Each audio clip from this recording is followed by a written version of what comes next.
In the villages of Icaria, Greece, an island researchers have called the place where people forget to die. Most residents over 80 still wake up without an alarm. They don't wake up stiff. They don't spend 20 minutes summoning the energy to stand. They move into the morning the way a younger person does, relatively easily, into a day that has a clear shape and a reason to begin. What they're doing in the first hour of their day isn't a routine. It's three things so ordinary that no one there has ever thought of them as health habits. And what those three things do to the aging body, what the research found when it looked beneath the observation, is something that anyone, anywhere, can begin doing tomorrow. Icaria sits in the northeastern Aegean Sea, about 35 miles off the coast of Turkey. It's a small island, about 99 square miles, fewer than 10,000 permanent residents. It has almost no industry, limited tourism infrastructure, and roads that visitors have described generously as challenging. When Dan Buettner's team first studied Icaria as part of the Blue Zones research, the statistics were striking enough that they were initially treated with skepticism. Icarians were reaching 90 at 2.5 times the rate of Americans. Their rates of dementia were a fraction of what researchers found in comparable Western populations. Cardiovascular disease was dramatically lower. Cancer rates were below expected levels. And the people reaching these ages weren't bedridden or cognitively impaired. They were, in many cases, still gardening, still walking the island's steep paths, still socializing into their late 80s and 90s with what observers described as undiminished engagement. The research team tried to isolate the variables that explain this. Diet was one. Icarians eat largely Mediterranean, with an emphasis on legumes, olive oil, and local vegetables. Sleep was another. Researchers documented something unusual. Icarians nap regularly in the early afternoon, as a matter of culture rather than necessity.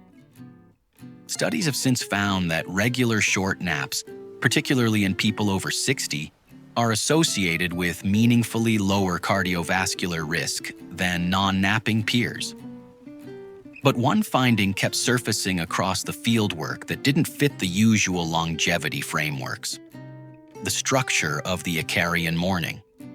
Most Icarian residents of advanced age rise with or shortly after sunrise, not because an alarm forces them to, but because the morning light coming through windows with no heavy curtains simply makes sleeping past it impractical. They drink something warm, coffee or herbal tea, both common on the island, within the first 30 minutes of waking. They move outside, even briefly, before the day's main work begins. Not for exercise, for chickens, or a garden, or simply the outdoor space that most Icarian homes are built around. Here's what was interesting to the research team. These weren't choices being made for health reasons. They were structural features of a life lived in a specific place, at a specific pace, that happened to coincide with three things the biology of aging research would later identify as independently significant: morning light exposure, hydration in the first hour of waking, gentle movement before the day's demands began. The Icarians weren't thinking about their circadian rhythms or their synovial fluid or their cortisol awakening response. They were living in a way that engaged all three, automatically, without effort or awareness, every morning for their entire lives. That's the pattern worth understanding. Not the island, not the culture, not any romanticized version of what their lives look like. The specific thing that their circumstances were producing every morning without any of them having to decide. Think of your body's internal clock as a conductor trying to coordinate an orchestra that spans every cell and organ you have. The conductor needs a signal to set the tempo, to tell every section of the orchestra what time it is and how to synchronize. Without that signal, the sections drift. They still play, but not together. The signal your internal clock depends on most is light.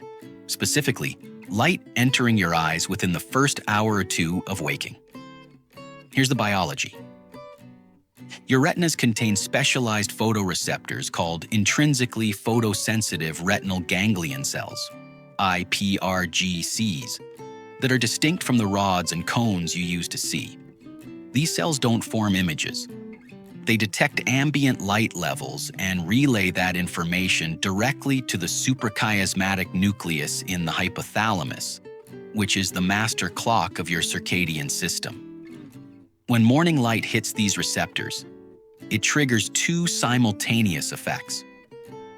It suppresses the remaining melatonin that kept you asleep, and it initiates what researchers call the cortisol awakening response. This cortisol spike is not the chronic, damaging cortisol associated with long-term stress. It's a sharp, healthy, short-lived morning surge, typically peaking 30 to 45 minutes after waking, that serves as the biological signal for metabolic activation, immune readiness, and cognitive alertness. Research has found that a robust cortisol awakening response is associated with better energy, sharper focus, and lower rates of persistent fatigue throughout the day. A blunted or absent response, which occurs when morning light exposure is delayed or insufficient, is associated with the opposite: difficulty waking, prolonged grogginess, and disrupted sleep quality that evening. A study examining morning light exposure found that natural light in the early hours after waking is associated with advancing circadian rhythm and stabilizing the sleep-wake cycle, with measurable effects on blood pressure regulation across the day. Even 30 minutes of daily outdoor light exposure has been shown sufficient to meaningfully shift circadian timing in adults, with effects that extend far beyond the morning itself. Now add the hydration piece. Your body loses fluid continuously overnight, through respiration, through the skin's evaporative cooling, through processes that continue regardless of whether you're awake. By the time most adults wake up, they're in a mild state of dehydration, not dangerous, but measurable. Research has consistently found that fluid loss of approximately 2% of body weight is sufficient to produce impairments in concentration, short-term memory, and psychomotor performance. A controlled trial conducted with healthy adults who were restricted from water intake for 12 hours demonstrated this directly. Cognitive test scores declined measurably, and mood deteriorated. Both improved significantly within 90 minutes of rehydration. The morning glass of water, which the Acarians were drinking as part of their herbal tea or coffee routine, wasn't a health ritual for them. It was just what you do when you wake up and want something warm. But it was incidentally correcting the overnight fluid deficit that affects cognitive clarity for millions of adults who go straight to caffeinated beverages without addressing the hydration gap first. And then, the movement, which connects to something the rheumatology research on aging joints makes very clear. Here is something that happens in your joints every night that almost nobody has ever explained to you. Your joints depend on a fluid called synovial fluid to lubricate the surfaces of cartilage during movement. This fluid isn't static. It circulates and redistributes as joints move, keeping the cartilage surfaces bathed and protected. But during the 7 or 8 hours of sleep, when most people remain largely motionless, that fluid settles and thickens. Rheumatologists use the term morning gel to describe what synovial fluid does overnight. because it genuinely behaves more like a gel when it sits undisturbed than when it's being actively distributed by movement.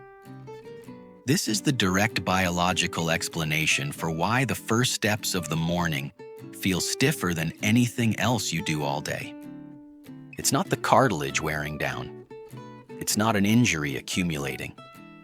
It's a fluid that has settled overnight and needs to be recirculated through movement before the joints function the way they will for the rest of the day. In younger people, this morning stiffness resolves quickly, often within minutes of getting up and moving. The fluid redistributes rapidly, and the stiffness is gone before they finish making coffee. But in adults over 50, two things have changed. First, the body naturally produces less synovial fluid as it ages, leaving the joint space with less lubrication available to begin with. Second, the articular cartilage that synovial fluid protects has accumulated decades of use and is less resilient than it was at 30. Both factors make the morning gel effect more pronounced, and the stiffness that results is more persistent, taking longer to resolve even with movement. What most people do in response to this morning stiffness is one of two things, both of which are less helpful than the research suggests. The first is to stay still, to sit at the breakfast table, or in a chair with coffee, or in a car on the commute, until the stiffness wears off on its own. It does eventually, partly through body heat, partly through the incidental movement of a normal day. But this approach prolongs the gel phase rather than resolving it actively, and the joints are functioning below optimal lubrication for a longer portion of the morning than necessary. The second is to reach for an anti-inflammatory medication, ibuprofen or similar, to reduce the discomfort. This addresses the symptom rather than the mechanism. The joints aren't inflamed in most cases of morning stiffness in otherwise healthy adults. They're under-lubricated. Anti-inflammatories don't recirculate synovial fluid. Movement does. Here's the third factor that the morning research doesn't usually connect to joints, but should: hydration. Synovial fluid is composed primarily of a modified form of plasma, meaning it depends on adequate systemic hydration to maintain its volume and viscosity. Research on joint health in older adults has noted that chronic mild dehydration, the state most adults are already in when they wake up, is associated with thicker, less effective synovial fluid, which means the overnight fluid deficit and the overnight gel effect are not separate problems. They're the same problem operating through two connected systems simultaneously. The morning stiffness that most adults over 50 have quietly accepted as an inevitable feature of aging is, in significant part, a correctable condition. Not correctable with a supplement or a medication, but correctable with three inputs that address its actual biological causes. What would it actually look like to build a morning that the Acarian biology research supports, in a life that doesn't involve roosters and an Aegean garden? Picture Thomas. He's 64, lives alone since his youngest left for college 3 years ago, retired early from a logistics management career that had him at a desk for most of his adult life. He wakes up most mornings feeling what he calls assembled wrongly. Joints that don't move right. A mental fog that takes 2 cups of coffee to partially lift. A body that feels 50% operational until around 10 in the morning. He's accepted this as what 64 feels like. What Thomas is experiencing is not primarily a function of his age. It's a function of how the first hour of his day is structured.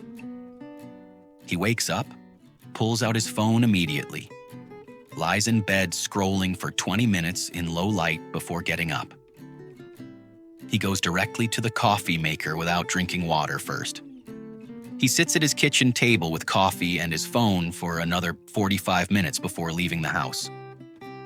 By the time he first goes outside, to his car, to drive somewhere, it's been more than an hour since he woke up, and he hasn't exposed his eyes to meaningful natural light, hasn't hydrated, and hasn't moved his joints through any range of motion greater than what sitting requires. His morning is not unusual. Across the developed world, the structure Thomas is following, screen, coffee, sitting, is the dominant pattern for adults in his demographic. And the research on circadian rhythm, hydration, and joint physiology suggests that this pattern is, at every step, the opposite of what the biology of an aging body is designed to respond to in the first 60 minutes of the day. Here is what the research supports instead. First, water before anything else. 8 to 16 ounces within the first 5 to 10 minutes of waking. Not because it triggers any mystical cleansing process, but because it directly addresses the overnight fluid deficit that impairs cognitive performance and reduces synovial fluid viscosity. The mechanism is simple. The overnight deficit exists, rehydration corrects it, and the correction produces measurable improvements in alertness and joint comfort within 30 to 60 minutes. Second, outdoor light exposure within the first hour, ideally within 30 minutes. Even 5 minutes outside. Not exercise, not a structured walk, just physical presence outdoors where natural light can reach the eyes is sufficient to initiate the cortisol awakening response and begin anchoring the circadian clock for the day. On cloudy days, outdoor light remains many times brighter than indoor lighting, which means going outside matters even when it doesn't feel like sun. A window filters out enough of the wavelengths that drive the circadian response to be only a partial substitute for what outdoor light provides. Third, gentle joint movement before sitting down for any extended period. Ankle circles while still in bed. Slow knee bends while standing at the kitchen counter. Shoulder rolls. Neck rotations. The specific movements matter less than the principle they serve. Recirculating the synovial fluid that has settled overnight. Distributing it across joint surfaces that have been still for 7 or 8 hours. Physicians who study joint health note that most people feel meaningfully less stiff within 15 to 30 minutes of consistent, gentle movement. Thomas began with water. Just water, first thing, before the phone came out. 1 week later, he added 2 minutes of ankle and knee movement in bed before standing. The outdoor light was the last addition. 5 minutes on his front porch with his coffee every morning. He described the change at 2 months as feeling like he used to feel at 55. He hadn't changed his diet. He hadn't started a workout program. He had restructured the first 30 minutes of his day to align with what his biology actually needs in that window. Here is where this video becomes something more than a list of morning habits. The 3 things described in the previous block, water, light, movement, interact with each other through the same biological systems. And that interaction produces effects that none of them produces alone. Begin with the cortisol awakening response and the joint connection that almost no morning routine content ever draws. Cortisol, the same hormone that outdoor morning light triggers, has documented short-term anti-inflammatory properties. A robust cortisol awakening response is associated not just with alertness, but with reduced inflammatory signaling across multiple tissue types, including joint tissue. This means that adequate morning light exposure isn't only helping your brain wake up. It's contributing to the anti-inflammatory environment in which your joints are trying to resolve the morning gel effect. Now add water. Synovial fluid is plasma-derived and hydration-dependent, but cortisol also plays a role in fluid regulation. Specifically, it influences aldosterone signaling, which governs how the kidneys manage fluid retention in the early morning. A blunted cortisol response doesn't just affect alertness. It can alter fluid dynamics in ways that affect how quickly the synovial fluid normalizes after sleep. The hydration and the light are solving the same downstream problem through connected upstream pathways. And the movement completes the circuit. Physical motion in the morning doesn't just recirculate joint fluid. It also enhances the sensitivity of peripheral tissues to cortisol, amplifying the anti-inflammatory and metabolic effects that the morning light already initiated. Research on physical activity and cortisol response has found that even light movement in the morning extends and stabilizes the beneficial cortisol spike, meaning that the 5 minutes of ankle circles and shoulder rolls isn't just addressing the joints directly. It's making the cortisol signal triggered by the morning light more effective for a longer period.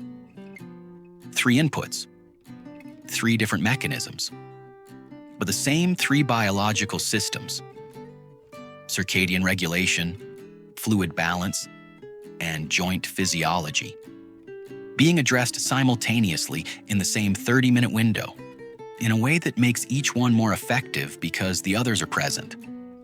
This is why the Icarian morning works, even though no one on Icaria has ever thought of it in those terms. The rooster that wakes them up at dawn provides the morning light. The herbal tea they drink provides the hydration. The walk to the garden or the chicken coop provides the movement. 3 habits that their life structure delivers automatically, before they've made a single conscious health decision. The research on blue zone longevity keeps surfacing this pattern. Outcomes that look like the product of specific habits are often the product of specific conditions that make those habits automatic. The Icarians don't choose to get morning light. Their homes and their routines simply deliver it. The question the research leaves for the rest of us isn't, how do I add these habits? But, how do I build conditions in which these habits stop requiring a decision? For most people in modern life, the answer is surprisingly simple.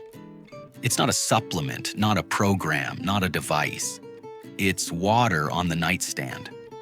It's heavy curtains replaced with something that lets morning light reach the room. It's 2 minutes of movement before the feet hit the floor. Conditions that require almost no willpower once they're in place, because the environment itself has been adjusted to deliver what the biology needs, the way Icarian life delivers it without anyone having to think about it. There's a detail about the Icaria research that doesn't usually make it into the summaries. The island was studied partly because of its longevity statistics, but also because of something researchers found harder to quantify: the quality of the years. Icarian centenarians weren't just living longer. They were living differently than very old people in most of the developed world. They weren't in assisted living facilities. They weren't relying on multiple medications to manage chronic conditions that had developed in their 60s and 70s. They were, in a significant number of cases, functionally independent well into their 80s and beyond, maintaining the basic physical capacities that determine whether a person can live autonomously: getting out of bed without assistance, walking without a device, managing the activities of daily life without depending on others. The research term for this is health span, the portion of a lifespan spent in good functional health, as distinct from simply being alive. What the Blue Zone's research demonstrated most clearly across every region studied isn't that people there live dramatically longer than everyone else. It's that the gap between when they stop being functionally healthy and when they die is much smaller. They compress the period of decline at the end of life, rather than extending it. Morning habits are one small part of a much larger set of factors that contribute to that compression. But they're a part that is particularly accessible, because the morning window is the one point in every day where the body is consistently in the same biological state, responding to the same set of needs, regardless of everything else that happens. The circadian reset happens every morning. The overnight fluid deficit exists every morning. The synovial gel effect resolves every morning, one way or another. The question is only whether you're giving the biology what it needs during that window, or whether you're working against it. The people who find this channel are usually people who have started asking a different kind of question about the years ahead. Not, how do I avoid dying? That's not a question anyone can really answer. But how do I stay functional, clear, and physically capable for as long as possible? That's a question the research has real things to say about. If this is the kind of conversation that's useful to you, specific mechanisms, real research, applied to the actual biology of aging rather than to marketing language about wellness, follow along. This channel exists for exactly this kind of inquiry. What's been described in this video is 3 habits that the Icarian research surfaced and the biology explained. But those 3 habits sit inside a much larger picture that this channel is building, video by video. The morning is one window into the day. The day is one unit of a pattern that the longevity research tracks across years. What comes next in this series looks at what happens when those daily patterns, morning and beyond, compound across not just days, but decades.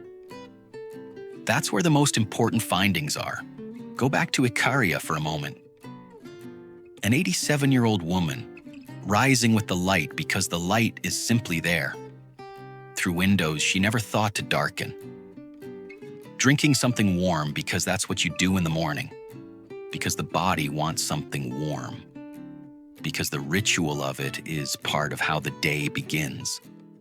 Walking out to tend to something outside, a garden, a plant, a few square meters of earth that require her presence. Before the day's social life begins and the afternoon nap comes and the evening stretches long into conversation with people she has known for decades. She isn't doing these things for her health. She's doing them because they're her morning.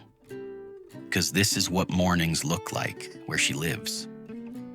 The research that came in her wake, the circadian biology, the hydration science, the joint physiology, didn't reveal that she was doing something clever. It revealed that she was doing something right.